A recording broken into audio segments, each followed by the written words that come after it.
বর্তমান আধুনিক প্রযুক্তির যুগে প্রায় সব পণ্যের নকশা ও প্রযুক্তিতে এসেছে পরিবর্তন, কিন্তু ব্লেডের ক্ষেত্রে চিত্রটি একেবারেই ভিন্ন।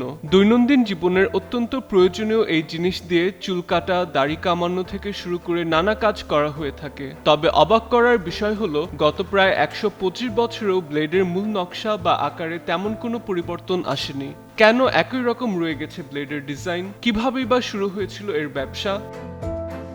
1901 সালে বিশ্বের প্রথম বাণিজ্যিক ব্লেড বাজারে আনে জিলেট কোম্পানি। প্রতিষ্ঠানটির প্রতিষ্ঠাতা কিং ক্যাম্প জিলেট এবং তার সহকর্মী উইলিয়াম নিকারসন যৌথভাবে তৈরি করেন পাতলা ও ধারালো এই ব্লেডের নকশা। প্রথম দিকে তারা নিজেরাই ব্লেড ব্যবহার করতেন, পরে কিং ক্যাম্প নামে বাজারে আসে নতুন এই পণ্য। যুক্তরাষ্ট্রে শুরু হয় ব্লেডের বাণিজ্যিক যাত্রা। ব্যবসার শুরুর সময় উৎপাদনের পরিমাণ ছিল খুবই সীমিত।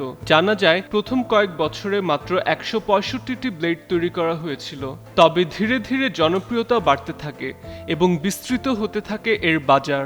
সে সময় রেজারের হাতলের সঙ্গে ব্লেড যুক্ত করতে ব্যবহার করা হতো নাটবল্টু ও স্ক্রু। এর জন্য ব্লেডের মাঝখানে বিশেষ আকৃতির ফাঁকা অংশ রাখা হয়। পরবর্তীতে এই নকশাই ব্যাপক গ্রহণযোগ্যতা পায়।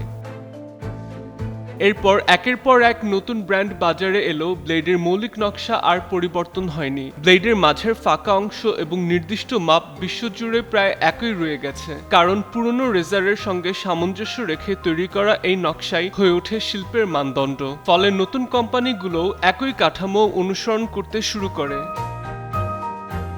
সময়ের সঙ্গে এসেছে মাল্টিব্লেড রেজার, ডিসপোজেবল রেজার এবং ইলেকট্রিক শেভিং মেশিন। তবুও বিশ্বের অসংখ্য মানুষের পছন্দ এখনো সেই স্টেইনলেস স্টিলের ঐতিহ্যবাহী ব্লেড। আর তাই শত বছরেরও বেশি সময় পেরিয়ে গেলেও পাড়ার ছোট্ট মুদির দোকান থেকে শুরু করে বড় সুপার শপ, সবখানেই দেখা মেলে একই নকশার সেই পরিচিত ব্লেডের।